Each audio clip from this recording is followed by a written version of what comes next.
Okay, so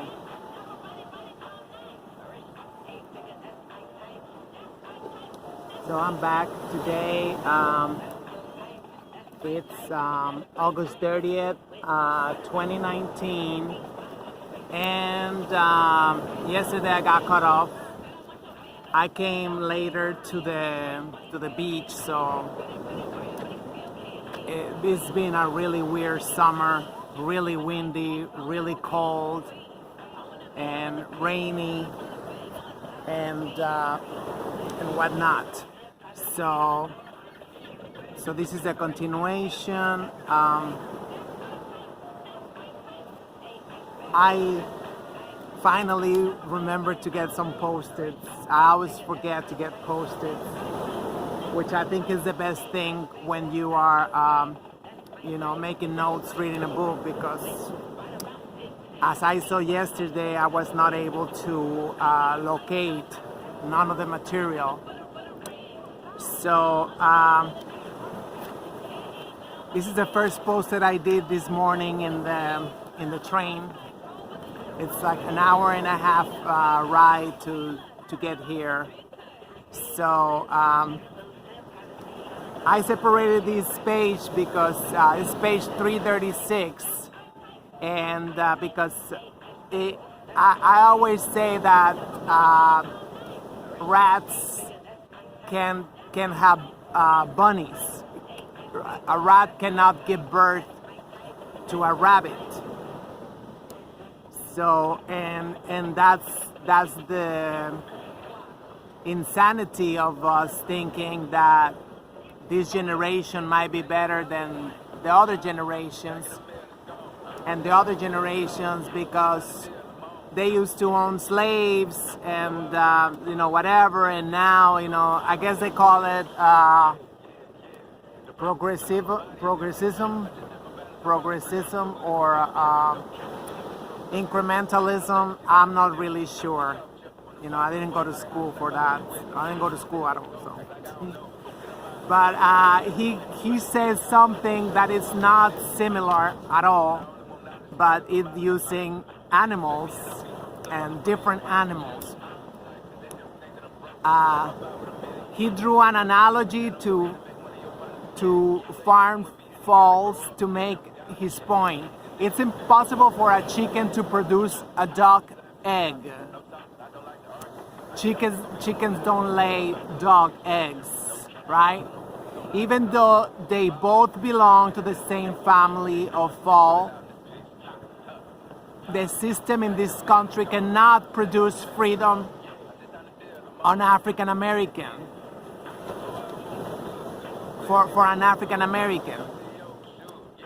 And if ever a chicken did produce a duck egg, I'm quite sure you will say it was certainly a revolutionary egg. So I really like that analogy. It's like I say, to me, I see him as a Gemini. Yes, he was very grounded because he was an earth science. He was a Taurus, May 19, but he was also able to go up in the air and see everything from above and into the future. And he was very always, spot on. So I really wish I had the Post-its, especially those long ones. I have to buy those, the ones that they go, you can write a lot. But so right now, what I wrote here from other pages, which I did not separate, was about that the author, and he's not the only author that asks if Malcolm X was suicidal. You know, he was not, he had no security checks at the door at the Audubon Ballroom. He decided that in January 1965, a few weeks before he got killed. So, and I mean, the way I see it, I really see that it was kind of like crazy for them to go into the Audubon Ballroom. So he might have thought he was protected from being such a public space and surrounded by so many people. But it's New York City. We've seen many times people get killed in the subway and people just watching. People are getting stabbed and people just watching. That's very colonial. I think that's a direct line into, slavery, chattel slavery, and how we all was just either dissociating or was trying to, I mean, I compare a little bit to a household. You know, somebody might be getting whipped, and people they don't really react. You know, as I said before, my mom used to whip me every day, and sometimes she would get worse. She would ask me to get naked and put me on my knees in the middle of the patio. So, and my uncles and my aunts, they will see that. It did not interfere, so it's really ugly. I think that's one of the ugliest behaviors that we got. But it's complex because it's intergenerational trauma. Save myself, I'm gonna save myself and fuck everybody, which is what capitalism creates. I think that's one of the purpose of capitalism, to make everybody, pay no mind, because you're gonna get yours. Keep your eyes on the prize, don't get sidetracked, because you're gonna be successful. They're talking about economic success, of course, So the question about suicide, I don't think so. What I really think it's just that you're burned out. You're burned out. I mean, I've been in this country for 30 years, undocumented, and a couple years ago, like 3 years ago actually, I started to experience, this burnout. I just wanted to get it over with and, either go back home or, they're gonna have me arrested me right now, and you just, but I really don't know much I don't know where to look at this kind of trauma. But it's just, you get tired of, so he had already a whole year of escaping assassination attempts, had a whole year of terrorism, which that's what it is, intimidation, from calling his house and saying horrible things to his wife and children. They was not allowed to pick up the phone at one point, sometimes he had to call the police, and they will not come. And there's an incident that, right before he escaped, to do the African tour, he was like, he escaped like, he came out of his house and this man will come at him and he had to slam the door, or he would arrive to his house and then he tried to get out of the car, and they will come out of the bushes, whatever, and he had to run in the car. It was extremely traumatic to have that. So no, I don't believe the suicidal. I just believe that he did not have any mental health care, treatment, and had he had mental health treatment, he would have realized that he was not regulating his emotions. At times he was suppressing, and at times he would let him go, because that's just the way emotions work out, right? You suppress them, and you know, when you least expect it, you know, there's some passages here that he will start talking about some stuff, you know, like, and it kind of feel like kind of odd because he was depressed, but that's just the way it is when we don't learn to regulate our emotions. This is very important for every parent to teach your children, because I've been for years in therapy and classes of emotional regulation and whatnot. So it is like I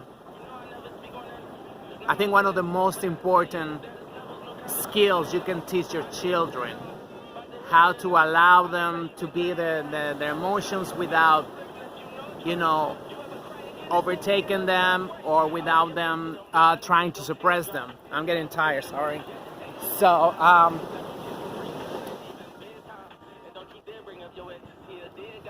well, I just wrote fast over here. Yes, it was professional assassins, and I'm gonna get back and forth in the book because I'm not good at it. So it was professional assassins. As witness accounts revealed, there was at least 2 of the assassins who was very, very skillful at escaping the murder scene, the Audubon Ballroom. There was one that was overweight, you know, and he tried to go back through the door to thinking that he was gonna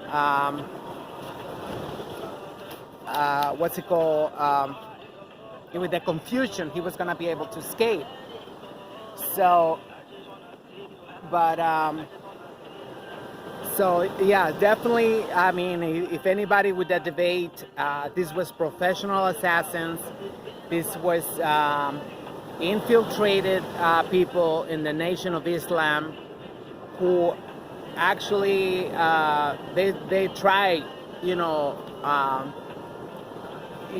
gauging, and there was agitating the Nation of Islam to get revenge. There was purposely, you know, that's what I deduct from the whole book. Purposely, there was asking, you know, oh, Malcolm X was a hypocrite, horrendous, you know, he deserved punishment, and asking all the members of the NOI, you know, what you think should be the punishment for the Honorable Malcolm X. And if they said,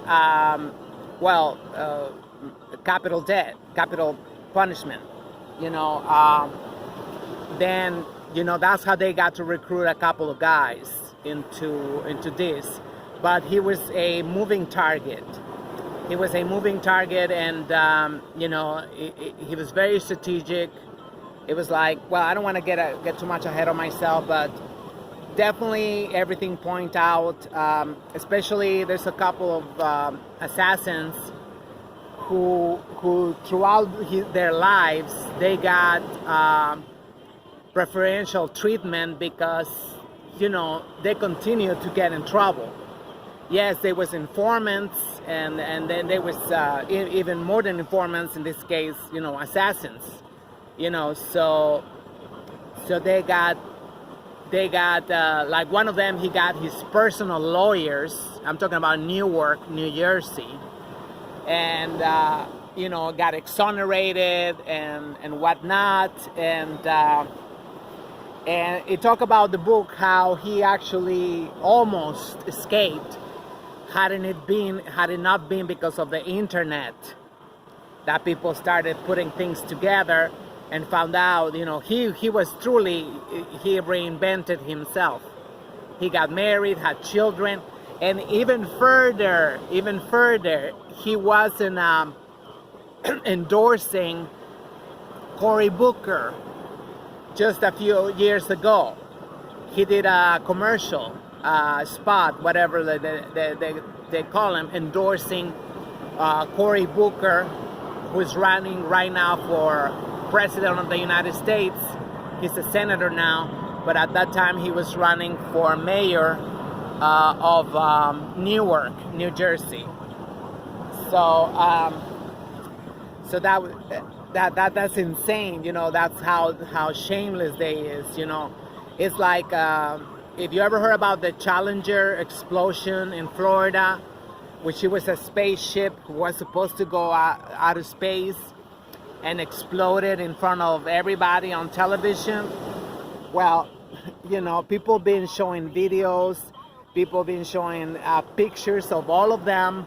They're still alive, and you know, it's a big lie about, you know, it's I really believe that sometimes they practice too, you know, to see how bold they can get with their lies.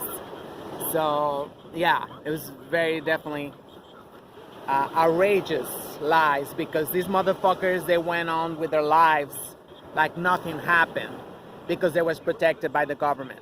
As a matter of fact, there was one account where one of the assassins got trapped at the Audubon Ballroom because he got shot in the leg, couldn't walk. So he managed to somehow, you know, I don't know, he got an agreement, whatever.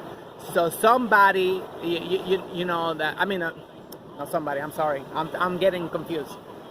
No, the NYPD came into the Audubon Ballroom and took him out, and witness saw that he was not taken to the hospital right there, Columbia Presbyterian on 168th Street. He was not. They kept driving. So, I mean, it was like infuriating. The police arrived like 25 minutes after the assassination. It was very, very, very sloppy. They did not secure the scene. As a matter of fact, there was another event scheduled for the same day. There was an event scheduled for the same day, and they went on. They said the show must go on, so they went on, and I don't know if it's true, because, you know, I mean, like I told you in the last video, I don't know, it got cut off, so I don't know how much. I really believe that this book was tampered with by the government. So I don't know if that actually happened or not, but you can find out. They were scheduled on an event that afternoon, so they just mopped the floor, cleaned the blood, and they had the event. So as if nothing changed, there was not, even when they say it is very common to, I love these creatures, the little flies. Even when it's very common, the police secure locations, you know, murder scenes for days sometimes. You know, this case, it was like, it was shameless evidence, you know.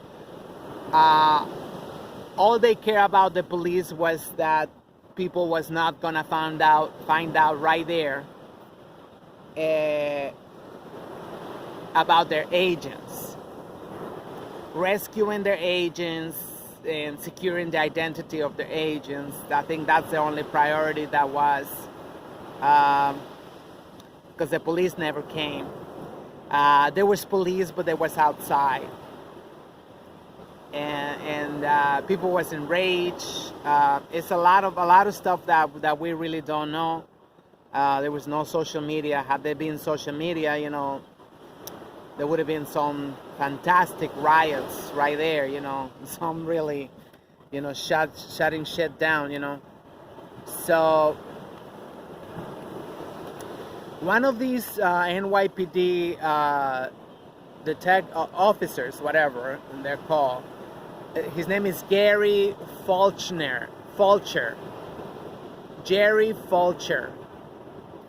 And I don't know if, for whatever the reason, why the writer don't say, that was ridiculous, because this character, according to this book, it was very innocent.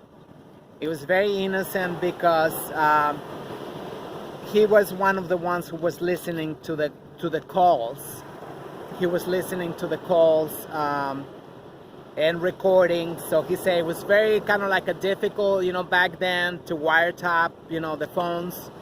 To listen to the phones, because you had to pick up the phone at the same time that it was ringing. So he got very skillful at that. So you cannot make any noise, and but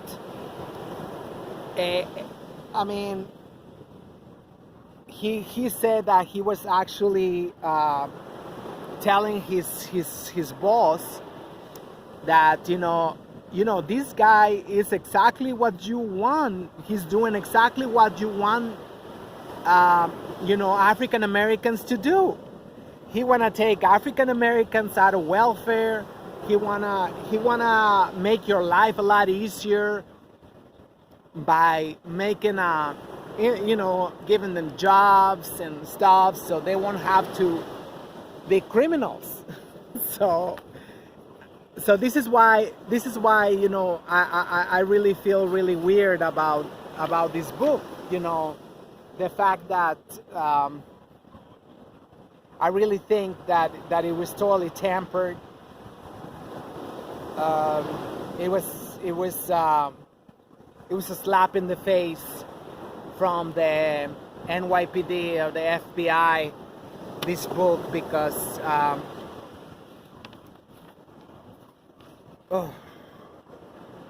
there's so much shameless mockery. I think that's what I think. So this guy, he seemed very, very innocent. That he tried to tell him, this is a guy we should be supporting, which actually was also the way that day the Honorable Malcolm X was introduced. The day that he was assassinated, at the event he was assassinated, at the rally at the Audubon Ballroom, he was introduced that way. This is a man that we all should be supporting. This is a man we have to treasure, because there's no other one who loves us the way he do. I'm embellishing. Also, there was an incident, which to me, it's every time these incidents got in the book, I feel like, how many more there was that they are not in the book. When he arrived into LA for the trial of one of the NOI members, there was a couple of NOI members who was beat up by the LAPD. So there was a trial going on, for years. And it turned out the date was right, the few days before he actually took off for his African tour, the last African tour. So they don't say much. He don't say much, except he was told at gunpoint. He was held at gunpoint, and I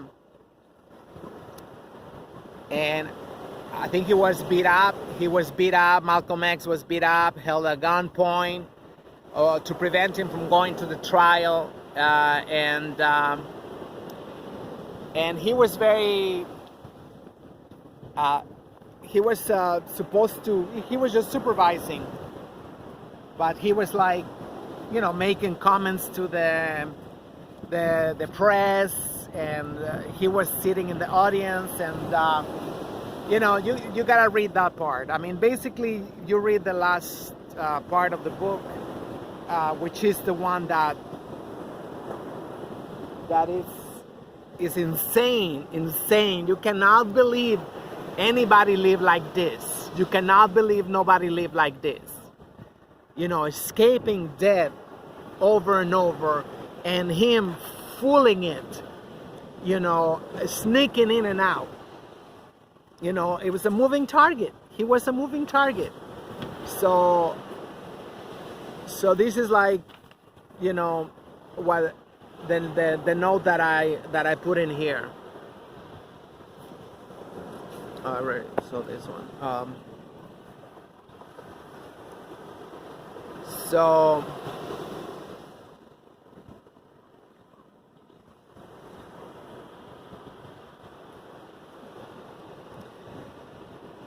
oh, it's right here. I left. So this is 2 days before he left for the African tour, who took most of the summer and the fall. He was gone for months, you know, and it was a magical time. It was a magical time. It was like if his ancestors was leading him. His few weeks, it was like, these last few weeks, it was like he was being guided. Magical, you know, it was very magical. You know, he was having lunch with dignitaries. He was like, you know,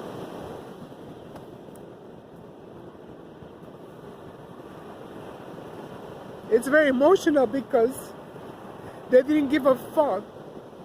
It was saving their lives.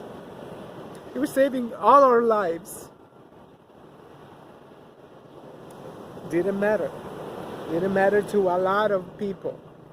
I'm not talking about, of course, the FBI, you know, NYPD, no. I'm talking about everybody. How it just, the press got into, was creating this, well, they've been already creating that image, but it was escalating the last few weeks, months. There was escalating the satanization. So this was happening at the same time. You know, they learned.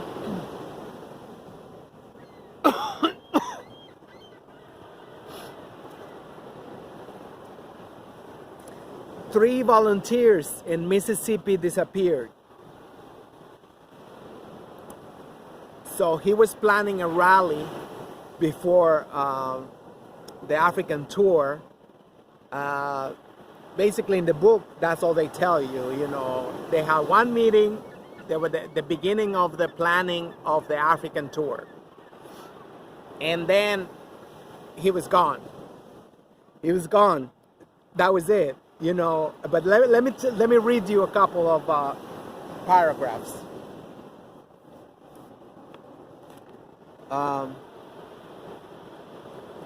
So Dr. King was still in jail in San Agustin, I believe, you know, in and out of jail.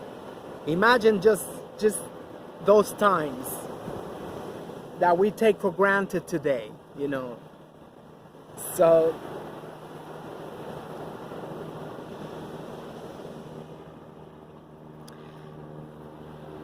And early on the morning of June 30th, this is June 30th, 1964. The Honorable Malcolm X sent Dr. King a telegram expressing his concern about racist attacks against civil rights demonstrators in San Agustin. He indicated that if federal authorities were not willing to protect civil rights workers, then he was prepared to deploy his people in the South to organize self-defense units capable of fighting the Ku Klux Klan. To reporters, he characterized these groups as guerrilla